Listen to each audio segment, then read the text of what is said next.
Hey guys, and welcome to day 2 of our masterclass of using dance movement therapy as a coping skill to heal traumatic experiences. That's a long title. Try saying that like 10 to 15 times. But anyway, day 2, self-esteem. I always like to start the video off with reviewing the cycle of abuse. So remember yesterday I talked about tension building, and this is a situation where the abuser and the victim are in a very stressful situation. The victim can feel it in her bones. She's nervous, like she knows the warning signs and the red flags on when things will start building up.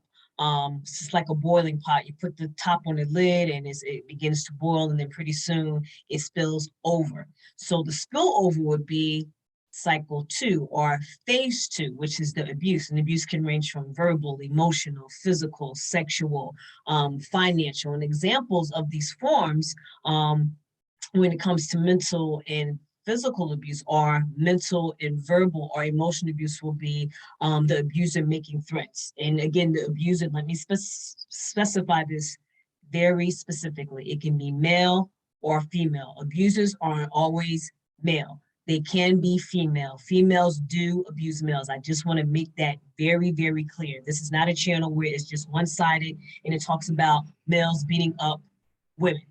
Females beat up on men. I just want to make that very clear.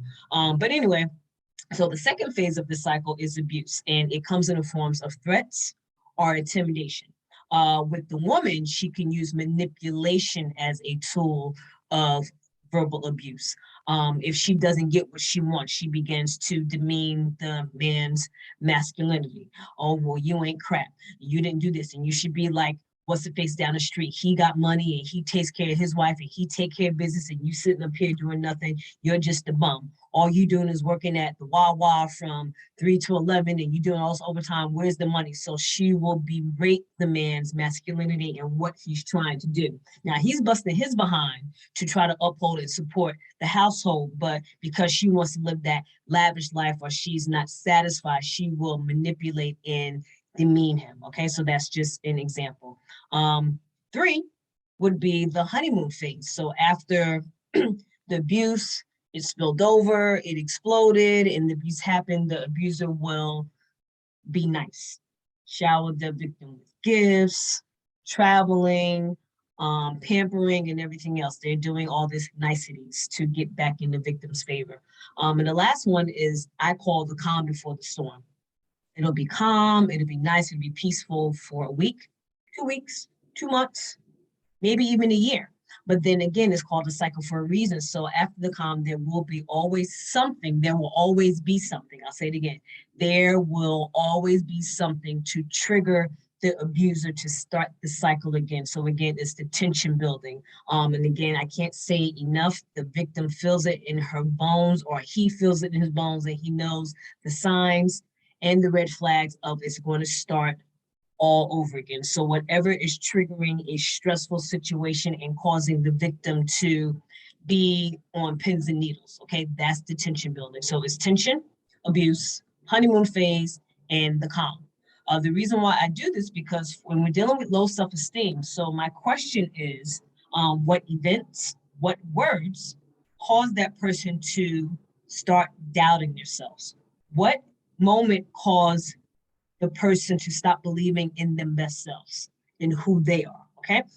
So again, it's that tension building moment where everything just begins to collapse. And when you're dealing with low self-esteem, they lose their identity. They don't know who they are anymore because they are being molded and they are performing in the perspective of the abuser. I hope that makes sense. I'll say it again. They lost their identity. They don't know who they are. So because they've been abused for so long, whether it be verbal, emotional, physically, they lose their identity and then they begin to act, behave, perform in the perspective of the abuser, okay?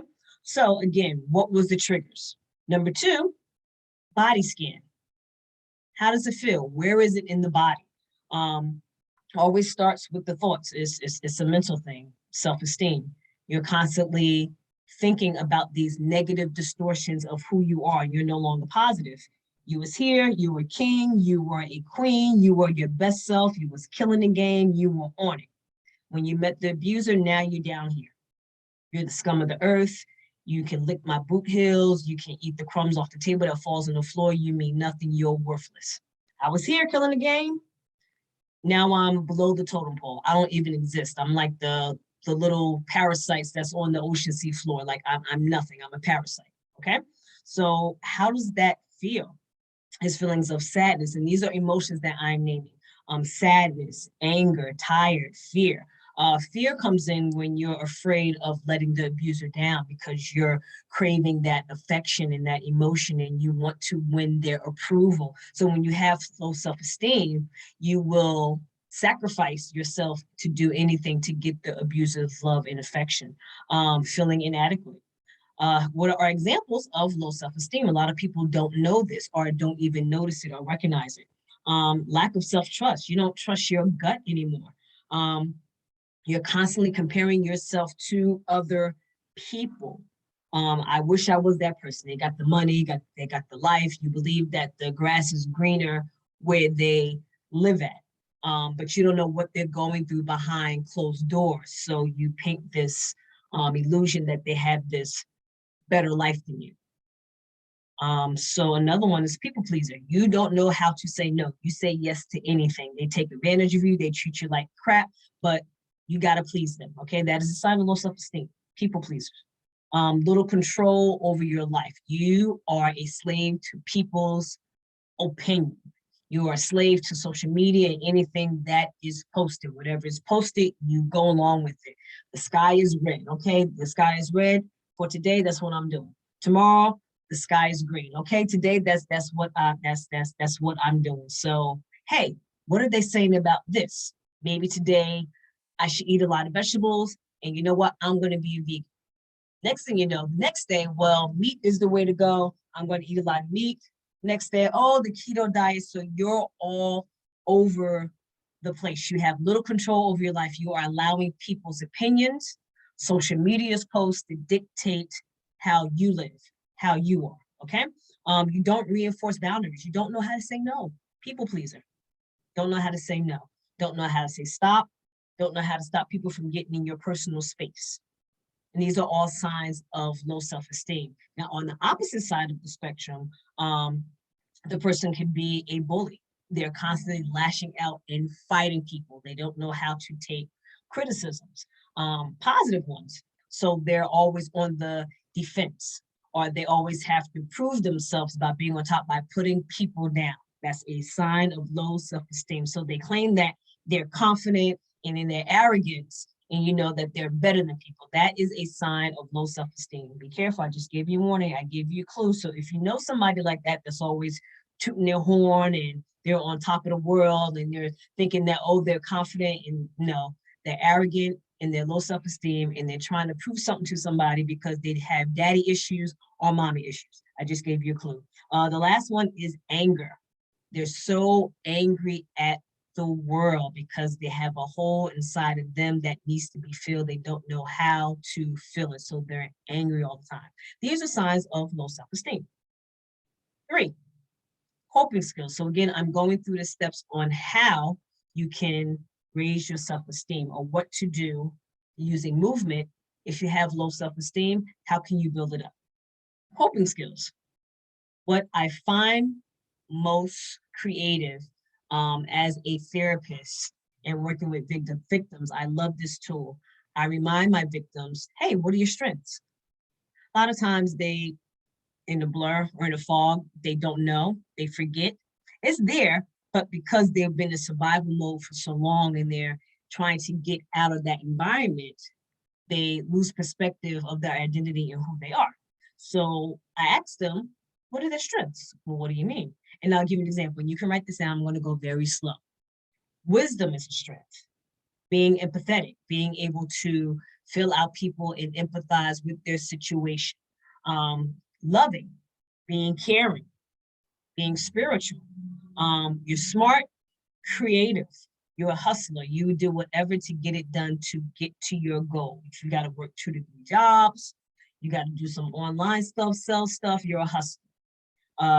You're brave, ambitious. You're that go-getter. You're the get up and go. You love to do stuff. You don't wait around for anything.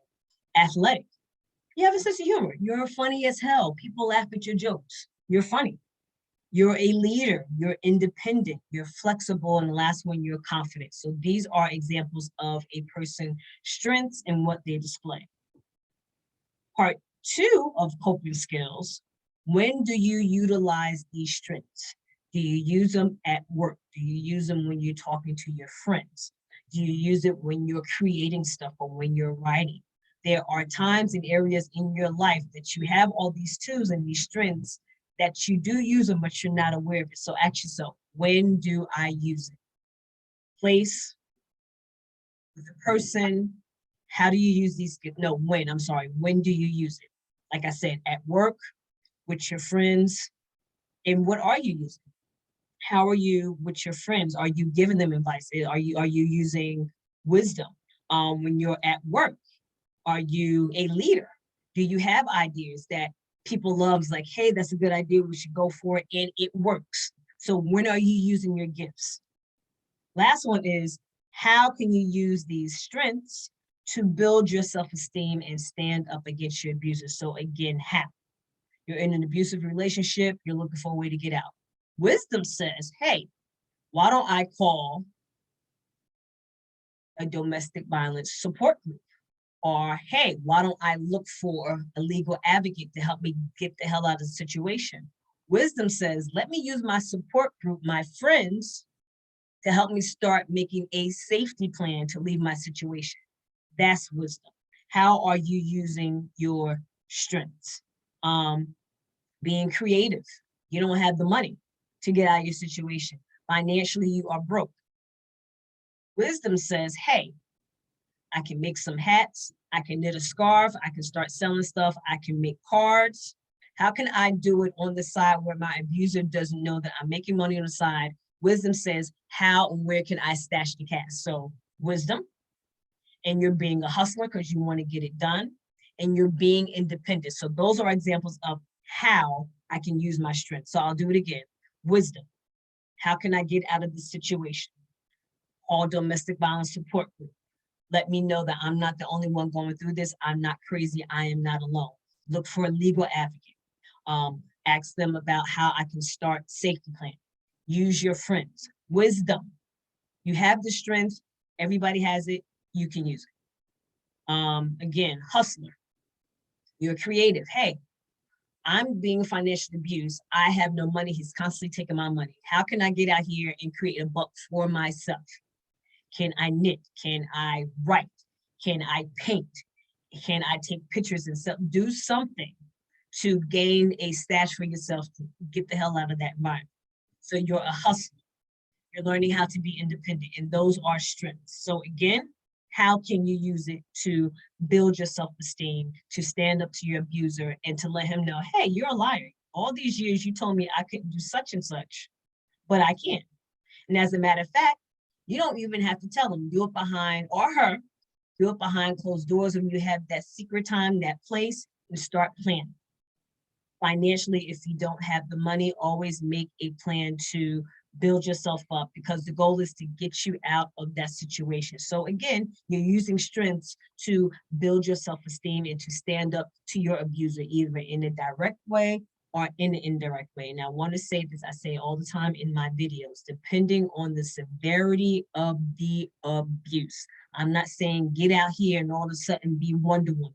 If that's not in your personality, you're not ready to do that, then you do it indirectly, you do a covert, you do that Jason Bourne supremacy type of thing, be undercover, but always plan to have a better plan for yourself to be free. I'll say it again.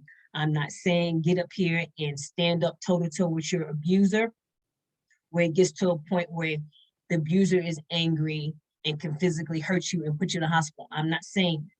Depending on the severity of the abuse. Now, if it's really, really, really abusive, I don't suggest you standing up to your abuser. But there are ways that you can build your self-esteem up without the abuser knowing. So that's where wisdom comes in. Okay, let me plan and let me do this. Mentally, you train yourself. Again, how do I train myself? I use my support system. I look up stuff. I start reading. I start building up who I used to be. I get the help, and the abuser does not have to know. I hope I made that clear. Last one is movement. How can I use movement to build my self-esteem? So this exercise is called moving your core. There are two, when I say core beliefs. So you have your negative and you have your positive. So the negative core belief is, hey, I'm stupid. Whatever I say doesn't come out right. So what that action is, what does the negative do? I shut my mouth. I hide my words. I shut my mouth. I shut down my identity. When I stop speaking and I stop using my words, what happens? I begin to shrink. I begin to hide. I get these thoughts, I don't matter. Nobody sees me. I shrink, shrink, shrink. See the movement? Negative. Shut my mouth. Hide my words. No one sees me. No one's hearing me. I become invisible. I shrink, shrink, shrink, shrink. Again, negative. No one can hear me. My words don't matter. I begin to hide who I am. So I shrink, shrink, shrink, shrink, shrink. That is the negative. What is the opposite I can do? Positive force. So I'm moving from the negative over to the positive. Hey, I'm Rihanna. I'm bright like a diamond, shining in the sky. Shine bright like a diamond. Shine bright like a diamond. Whatever song you want to play, whatever gets your juices going, gets you moving, gets you positive, whatever phase you want to use, whatever mantra. Notice when I was singing, shine bright like a diamond, shine bright like a diamond. Notice how I opened up my arms, I opened up my chest, I began to smile, I'm looking up. So now I'm on the positive. I'm beautiful.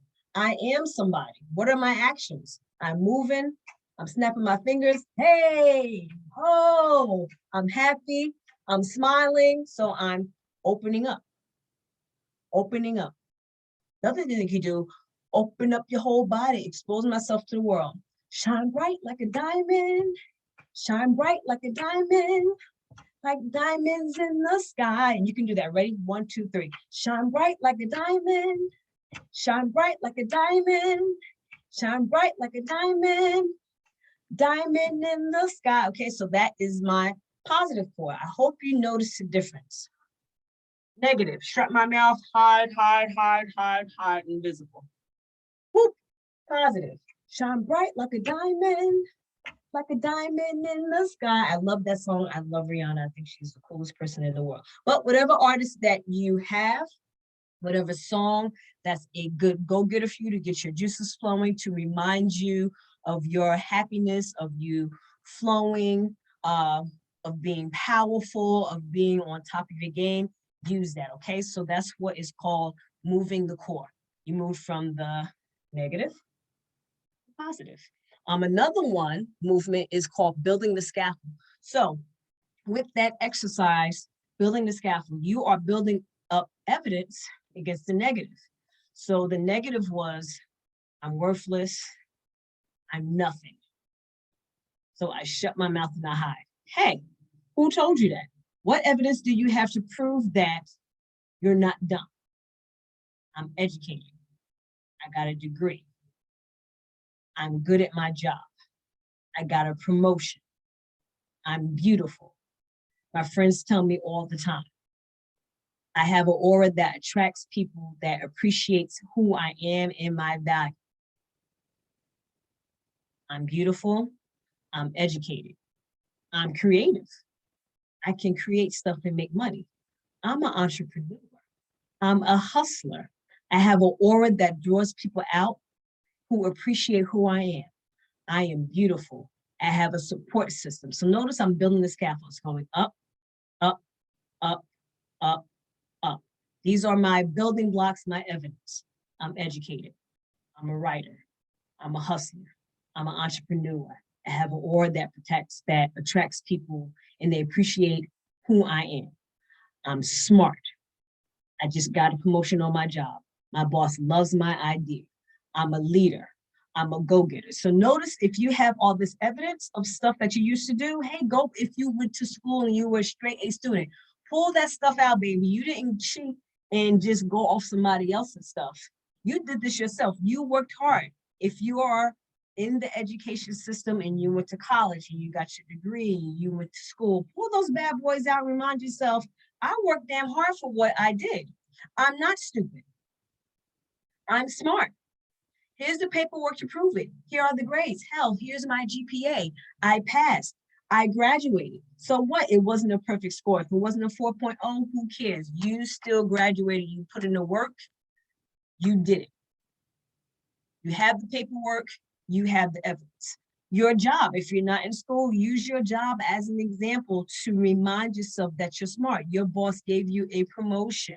You're killing it in the meetings. You have these ideas. This proves to you that you're not stupid. You're not a dumb person. You're beautiful.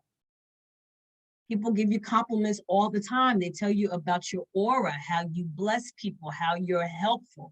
That's something. Use the evidence to prove your negative core beliefs wrong. Again, building the scaffold. I have all this evidence that's knocking down my negative core. If you notice, my hands are going up, building the scaffold. They're not going down, not the negative core belief. I'm not going down, I'm not shrinking. I'm building, I'm going up, higher and higher and higher. I'll do it again. Here's the opposite. I'm going down, down, going down. I'm taking stuff away, I'm going down. Opposite, building the evidence against my negative core. Guys, thank you so much. This was day 2 of self-esteem. I hope it was a little better than yesterday's video, more movement. I'll review the movement again. When it comes to shifting the core, negative is shutting my mouth, hiding. I shrink, shrink, shrink. What is the solution? Moving to my positive score, my positive core. Hey, I'm beautiful. Shine bright like a diamond. Shine bright like a diamond. Shine bright like a diamond. Diamond in the sky. If I'm saying the lyrics wrong, please forgive me, but I just love the melody in the show. But that is examples of dance movement therapy, how I can use it to build my self-esteem. Guys, thank you so much. If you want a free workbook, please email me at awilliam4000@gmail.com, and I'll write everything in the description below. Guys, thank you, and I will see you tomorrow for day 3 video. Bye-bye.